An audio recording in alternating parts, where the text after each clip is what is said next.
السلام علیکم ورحمۃ اللہ وبرکاتہ۔ بسم اللہ الرحمن الرحیم۔ اللہم صل علی سیدنا محمد وعلی آل محمد۔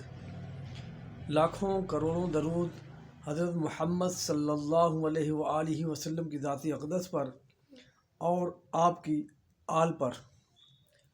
میں ہوں آپ کا میزبان حکیم حافظ نور الامین، چینل امین دواخانہ پر خوش آمدید کہتا ہوں۔ ناظرین، آج میں اپنے ویورز کے لیے خارش کا بڑا ہی ایک شاندار دیسی نسخہ لے کر آیا ہوں۔ خارش بدن انسانی میں خلط سوداوی جو خلط ہے اس کے بگاڑ سے پیدا ہوتی ہے، اور سودا جو ہے یہ رطوبت ہماری تلی کے اندر پیدا ہوتی ہے، اور جب ہم یہ زیادہ فاسٹ فوڈ کا استعمال کرتے ہیں، کولا مشروبات پیتے ہیں، تو اس سے خارش جو ہے وہ پیدا ہوتی ہے، کیونکہ خشک ماحول، لذت اور کثرت مباشرت کی وجہ سے بھی یہ پیدا ہو جاتی ہے۔ ناظرین، جو حضرات جو احباب میرے اس چینل پر نئے ہیں وہ میرے اس چینل کو سبسکرائب ضرور کر لیا کریں تاکہ ہر آنے والی ویڈیو آپ تک پہنچ سکے۔ میری اس ویڈیو کو لائک، کمنٹ اور شیئر ضرور کر دیں تاکہ جو دوسرے احباب ہیں، دوست ہیں، وہ بھی اس سے فائدہ اٹھا سکیں۔ تو ناظرین، اب نسخے کی طرف آتے ہیں۔ نسخہ نوٹ فرما لیں۔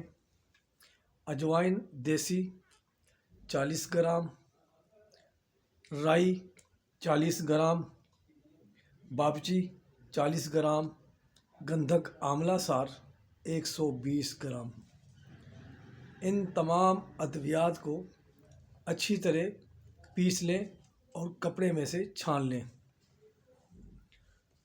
اس کی جو مقدار خوراک ہے وہ 500 ملی گرام کا کیپسول صبح، دوپہر اور شام کھانا کھانے کے بعد تازے پانی سے استعمال کریں۔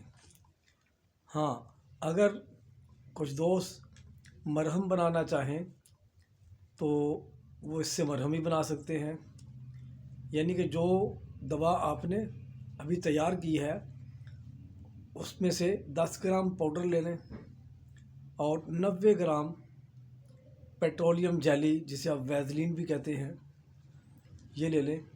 ویزلین کو چولہے پر رکھ کر گرم کر لیں۔ جب وہ میلٹ ہو جائے، پگھل جائے، تو نیچے اتار کر اس کے اندر 10 گرام سفوف جو ہے وہ شامل کر لیں، تو آپ کی یہ مرہم بھی تیار ہو گئی۔ یہ مرہم رات کو سوتے وقت ایک دفعہ نہا لیں۔